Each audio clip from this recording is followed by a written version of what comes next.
नमस्ते बच्चों। आज हम कक्षा 9वीं लोक भारती का पाठ 6 ए सखी देखने वाले हैं। इसके कवि अमीर खुसरो हैं। प्राचीन कवियों में प्रमुख स्थान रखने वाले अमीर खुसरो जी ने इस कविता में मुखरियों के माध्यम से मनोरंजन के साथ साथ बुद्धि चातुर्य बढ़ाने का प्रयत्न भी किया है। मुखरिया यानी पहेलियाँ। पहेलियाँ हम उसे कहते हैं कि अनेक शब्दों में कोई बात कही जाती है और उसका उत्तर सिर्फ एक शब्द होता है। अमीर खुसरो एक कवि थे। कवि के साथ साथ वह गायक, शायर, संगीतकार भी थे। उन्होंने अपनी कविता में हिंदी, हिंदवी और फारसी भाषा का एक साथ उपयोग किया है। वह एक मुस्लिम कवि थे, लेकिन मुस्लिम कवि होने के बाद भी बहुत सारे हिंदी शब्दों का प्रयोग उनकी कविता में हमें दिखाई देता है। उन्होंने बहुत ही आसान शब्दों में कविताएं लिखी है जो समझने में बहुत ही आसान है। उन्हें खड़ी बोली का आविष्कारक भी कहा जाता है। खड़ी बोली जो आज हम लिखते पढ़ते हैं वह खुसरो जी ने ही उसका आविष्कार किया। इसका श्रेय भी हम उन्हें दे सकते हैं। इस कविता में हमें उन्हीं के द्वारा लिखी मुखरियाँ पढ़नी है। प्राचीन काव्य में राधा कृष्ण को दृष्टि में रखकर काव्य रचना की जाती थी। इस कविता में भी नायिका यानी राधा अपनी सखी से पहेलियाँ पूछ रही है और हर पहेली का उत्तर लगता है साजन यानी कृष्ण जी हैं, लेकिन नायिका हर बार अलग ही उत्तर बताती है।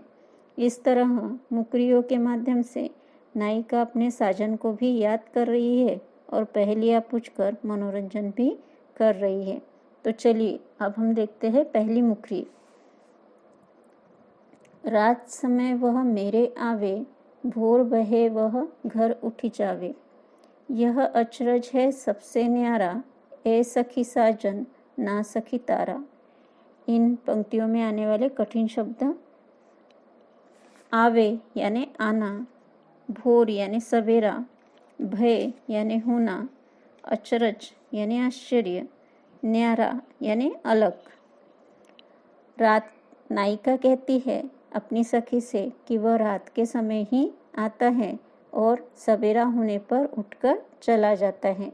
यह कितने आश्चर्य की और अलग बात है। नायिका की सखी कहती है कि फिर वो तो साजन ही होगा।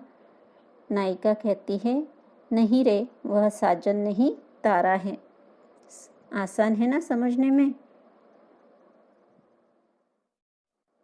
अब दूसरी मुखरी देखते हैं। वह आवे तब शादी होए, उस दिन दूजा और न कोई। मीठे लागे वाके बोल, ऐ सखी साजन ना सखी डोल। कठिन शब्द देख लो पहले। दूजा यानी दूसरा, वाके यानी उसके, कोई यानी कोई। अर्थ देखो। नायिका कहती है कि वह आता है तभी शादी होती है। उस दिन उसके अलावा दूसरा कोई उसकी कमी पूरी नहीं कर सकता। उसके बोल बहुत ही मीठे लगते हैं। नायिका की बात सुनकर सखी कहती है कि वह तो साजन ही होगा, वह तो प्रियतम ही होगा। तब नायिका कहती है कि नहीं, वह तो ढोल है। अब तीसरी मुखरी देखते हैं। जब मांगू तब जल भरी लावे, मेरे मन की तपन बुझावे। मन का भारी तन का छोटा, ऐ सखी साजन ना सखी लोटा। कठिन शब्द देख लो। जल यानी पानी, भरी यानी भरकर, लावे यानी लाना, तपन यानी प्यास, तन यानी शरीर। तपन यानी प्यास या गर्मी बोल सकते हैं हम इसे। जब मैं मांगती हूँ तभी वह पानी भरकर लाता है, मेरे मन की प्यास बुझाता है। मन से वह भारी है और शरीर से बहुत छोटा है। यह बात सुनकर नायिका की सखी कहती है, क्या सखी वह साजन है?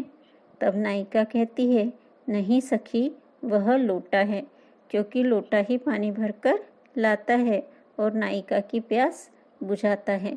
इस तरह जब हम लाइनें सुनते हैं तो हमको लगता है कि वह साजन होगा, लेकिन उत्तर कुछ अलग ही हमें नायिका देती है।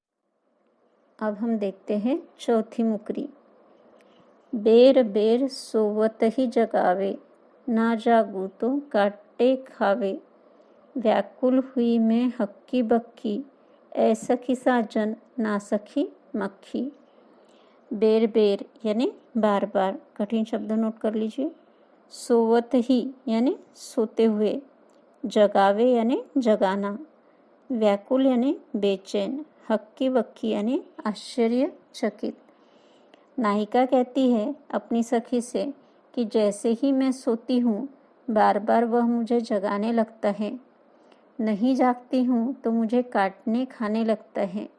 मैं व्याकुल परेशान होकर, हक्की बक्की होकर, आश्चर्यचकित होकर हो जाती हूँ और देखती हूँ। तब नायिका पूछती है कि वह कौन हो सकता है। नायिका की सखी कहती है, ए सखी, क्या वह तुम्हारा साजन है? तब नायिका कहती है, नहीं, साजन नहीं, वह तो मक्खी है। अब अगली मुखरी देखते हैं। अति सुरंग है रंग रंगीलो, है गुणवंत बहुत चटकीलो। राम भजन बिन कभी न सोता, क्यों सखी साजन ना सखी तोता। कठिन शब्द देखते पहले। अति यानी बहुत, सुरंग यानी सुंदर, गुणवंत यानी गुणवान, चटकीलो यानी चमकदार। देखो अब अर्थ देखते हैं। नायिका कहती है अपनी सखी से कि वह बहुत ही सुंदर है और रंग रंगीला भी है, वह बहुत चमकदार है और गुणवान भी है। इस तरह वह उसके गुणों की प्रशंसा कर रही है, उसका वर्णन कर रही है। वह राम का भजन किए बिना कभी नहीं सोता।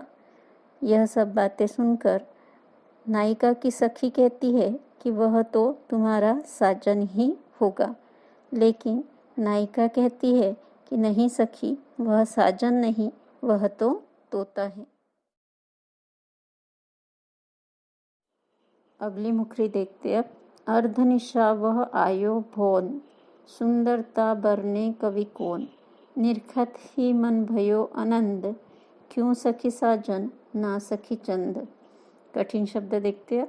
अर्धनिशा यानी आधी रात, भौन यानी भवन, बरने यानी वर्णन करना, निरखत यानी देखते ही, आनंद यानी आनंद, चंद यानी चांद। अगर हम सभी कठिन शब्दों का अर्थ लगाए तो अर्थ अपने आप ही आसान हो जाता है। अर्थ देखते हैं। अर्धनिशा आधी रात को वह मेरे भवन में आता है। नायिका कह रही है अपनी सखी से कि आधी रात को वह मेरे भवन में आता है। उसकी सुंदरता का वर्णन कोई कवि नहीं कर सकता।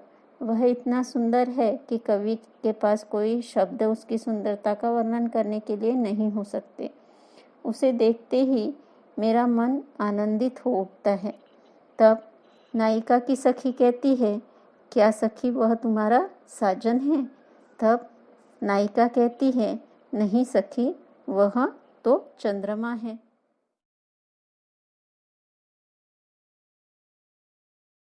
अगली मुखरी देखते अब।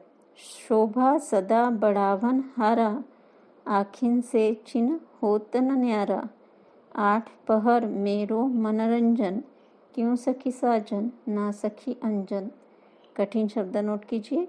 हारा यानी मेरी, छिन यानी क्षण, न्यारा यानी अलग, मनोरंजन यानी मनोरंजन, अंजन यानी काजल। नायिका कह रही है अपनी सखी से, वह हमेशा मेरी शोभा बढ़ाता है, मेरी आँखों से क्षण भर के लिए भी वह दूर नहीं होता। आठों पहर वह मेरा मनोरंजन करता है। यह बात सुनकर नायिका की सखी कहती है कि वह तो तुम्हारा साजन ही होगा, लेकिन नायिका कहती, नहीं रे, वह तो काजल है। जीवन सब जग जासो कहे, वा बिनु नेक न धीरज रहे। हरे छीनक में हिय की पीर, क्यों सखी साजन ना सखी नीर। देखो सब कठिन शब्द नोट करो, अर्थ जल्दी समझ में आता है। जासो यानी जिसको, जग यानी संसार, नेक यानी भलाई, धीरज यानी धैर्य, छीनक यानी क्षण भर, हिय यानी हृदय, पीर यानी पीड़ा और नीर यानी जल पानी। अब अर्थ देखो। जिसे पूरा संसार जीवन कहता है, जिसके बिना भलाई और धैर्य नहीं रह सकता, क्षण भर में ही वह हृदय की पीड़ा हर लेता है। हर लेता है मतलब कम कर देता है, हृदय का दुख कम कर देता है। जिसे सारा संसार जीवन कहता है, उसके बिना भलाई और धीरज संभव नहीं है। वह एक क्षण में हृदय की पीड़ा हर लेता है, ऐसा कौन हो सकता है। तो नायिका की सखी कहती है कि वह तो तुम्हारा साजन ही होगा, लेकिन नायिका कहती है नहीं, वह साजन नहीं, वह तो पानी है, क्योंकि पानी ही संसार में जीवन कहलाता है। और अगर पानी नहीं रहेगा तो लोगों के मन में भलाई नहीं रहेगी, धैर्य नहीं रहेगा। तो अगर हम लाइनों का अर्थ देखें तो हमें उत्तर पहली का पानी ही सही लगता है। लेकिन पहले जब हम सुनते हैं तो हमें सुनने में ऐसा लगता है कि वह नायिका अपने साजन के बारे में ही कह रही है। अब अंतिम मुकरी देखते हैं। बिन आए सबही सुख भूले, आए ते अंग अंग सब फूले, सीरा भई लगावत छाती, क्यों सखी साजन ना सखी पाती। कठिन शब्द नोट कर लीजिए। अंग अंग यानी अंग, शरीर का अंग अंग, फूले यानी पुलकित होना, सीरा यानी ठंडक शीतलता, छाती यानी सीना और पाती यानी पत्र। अर्थ देखिए अब। उसके न आने पर मैं सब कुछ भूल जाती हूँ। नायिका कह रही है कि अगर वह न आए तो मैं सब सुख भूल जाती हूँ, और जब वह आ जाता है तो मेरा अंग अंग पुलकित होने लगता है, प्रसन्न होने लगता है। उसे सीने से लगाते ही मुझे ठंडक मिलती है। ये सब बातें सुनकर नायिका की सखी कहती है कि वह तो तुम्हारा प्रियतम साजन ही होगा, लेकिन नायिका हंसते हुए कहती है कि नहीं सखी, वह साजन नहीं, वह तो पत्र है, चिट्ठी है।